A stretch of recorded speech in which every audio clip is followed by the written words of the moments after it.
Before diving into this incredible story, consider subscribing to the channel and hitting the bell. Every story here has something to say, and you won't want to miss a single one. Claire Morel was 62 years old. She looked perhaps only 55 to those who merely observed her from afar. Thanks to that discreet grace certain women possess, forged not by coquetry, but by the elegance of a well-maintained life. Every morning, since the 22 long years, she climbed the steps of the Office Delorme and Associates, clean heels on the marble, straight silhouette despite the weight of the days, and always this dignified carriage, as if she faced the world with the simple strength of an indomitable spine. She had arrived there many years earlier, fresh from a painful divorce and a shattered life. She wasn't looking for a brilliant career. She was looking for refuge. And she had found this man, Gabriel Delorme, then a young, ambitious lawyer, cold but fascinating, methodical to the point of obsession, with an almost intimidating intelligence, and above all, impervious to the banalities of this world. She had become his right arm, his memory, his emotional filter, his anchor. And he, her daily mystery. Claire knew his habits better than himself. She knew he drank 2 strong coffees before 10 o'clock, but never later, because the caffeine kept him awake. She lowered the blinds in his office when it was too bright, because she knew his migraines were triggered by the contrast. She silently ordered lunch at 12:07, because he couldn't stand waiting but hated interruptions.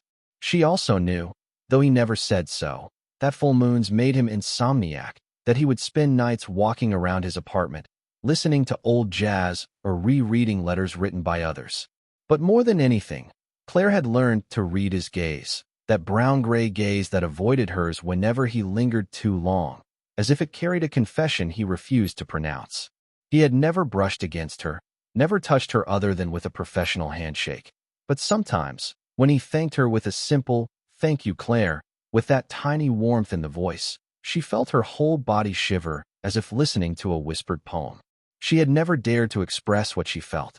Claire wasn't one to impose her desires. She was of the old school of silence and dignity. She knew how to contain herself. She had raised a son alone, run a household, overcome betrayal and loneliness. She had rebuilt herself stone by stone, without ever asking anyone to save her.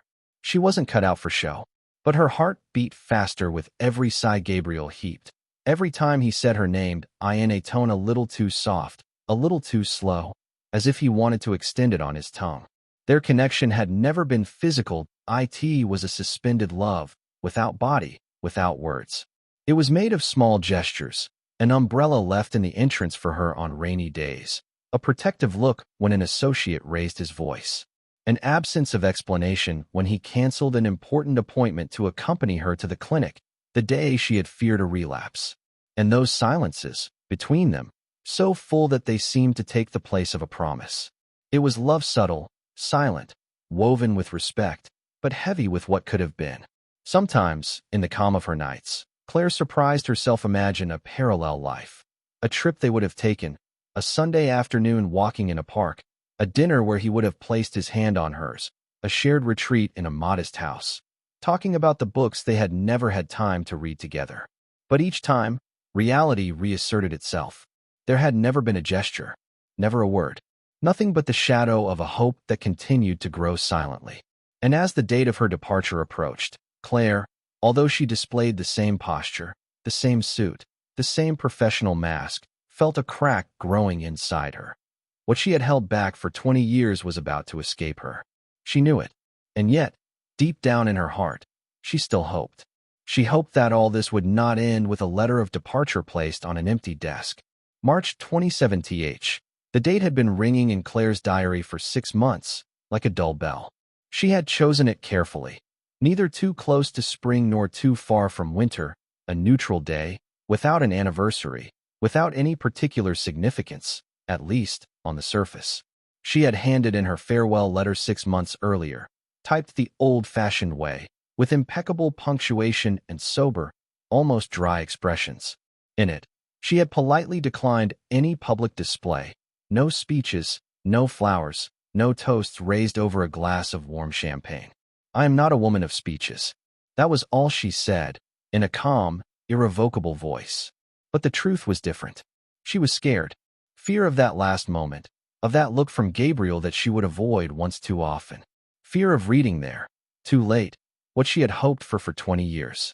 Fear that, in the very moment of his departure, he looks at her like he has never looked at her before, and she has to live with that. But that morning, against all expectations, Gabriel had come and knocked softly on the glass door of his office. He didn't have his file in hand. No questions about a client or a note to dictate. He stood there, alone, his shoulders slightly slumped, a disorder in the eyes, rare, almost tender. "Claire, tonight, I'd like to invite you to dinner. For your departure. This won't be a goodbye, Claire. Just to see you soon." He smiled awkwardly. Not the formal half-smile he gave his colleagues. No, a fleeting, sincere smile. Charged with contained nervousness, Claire immediately sensed that behind this invitation, there was a crack opening. A confession, perhaps, or a long-repressed gesture. She felt her heart race, stronger than in years. She nodded, almost mechanically, but her fingers trembled slightly against the back of her chair. She knew, she felt, that this dinner wouldn't be just a dinner. That something was going to be said. Finally, that evening at home, she cautiously opened the wardrobe. She came out this black dress, simple but elegant, the one she hadn't worn in ages. She caressed it for a moment, as if awakening a long-buried part of herself. Then she went to look for what a discreet perfume bottle, placed at the bottom of a drawer, like a well-kept secret. She put only a drop at the base of her neck, that ancient gesture that reminded her of other evenings of hope. In front of the mirror, she slowly tied her hair into a bun that left a rebellious strand sliding down her temple.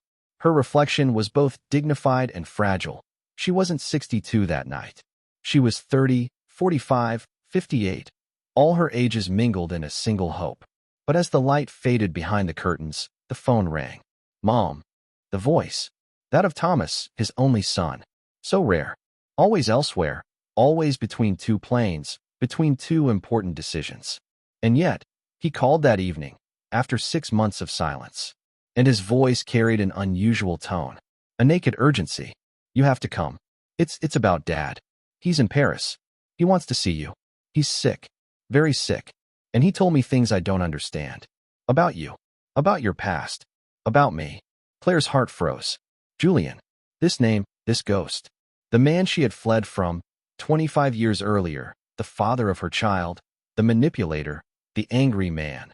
The man she had to get rid of to survive. She had rebuilt her life stone by stone, in silence, never returning to the past that had damaged her, that had marked her. She had never told Thomas the whole story. She had wanted to spare him the shadows. This evening, she breathed, her voice trembling. Yes, he may only have a few hours left. The word "a few hours" struck Claire like a cleaver. Time retracted. Everything became blurred. She stood there in front of the mirror, her bun half-tied, her dress falling elegantly, and in the reflection, 2 lives. One who was waiting for him in a cozy restaurant, perhaps the promise of a love finally revealed.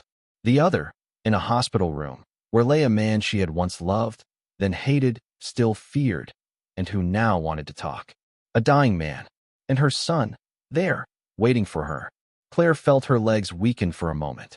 She leaned against the dressing table and closed her eyes. And then she knew. She knew what she had to do.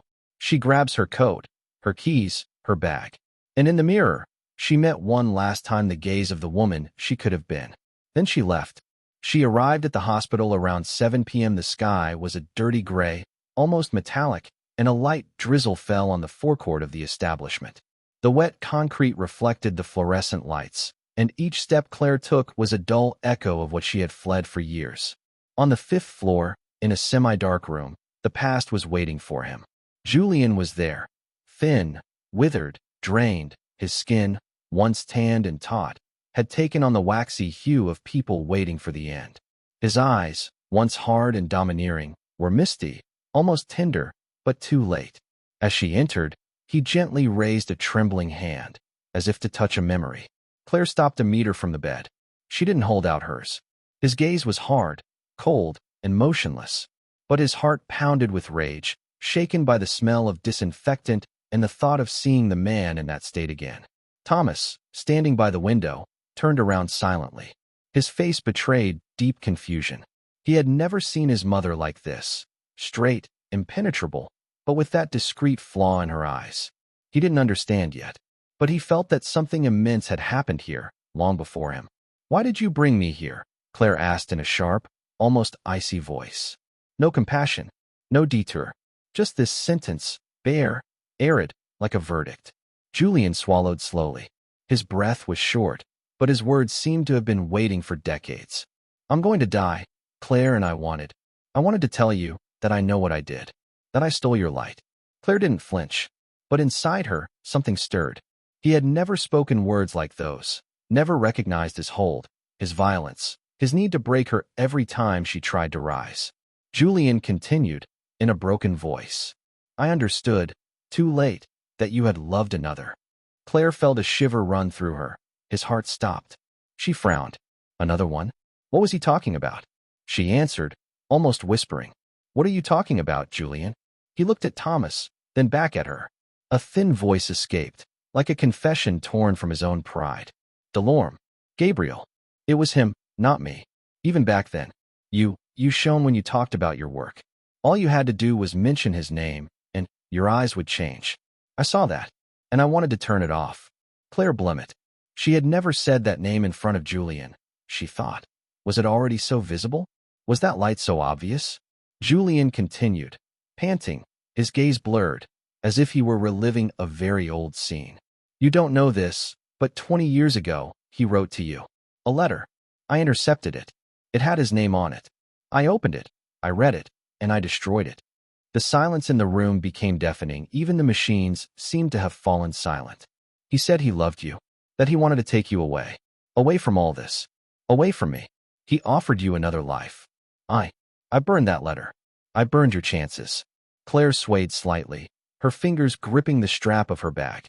Her breath hitched. A letter. 20 years. Love never received. An invitation never read. In his memory, a thread was unraveling backwards. This sleepless night. This strange feeling that a change was coming. This vain wait. This incomprehensible silence from Gabriel after a month of sweet closeness. Everything was explained. Too late. She closed her eyes. No tears. Not yet.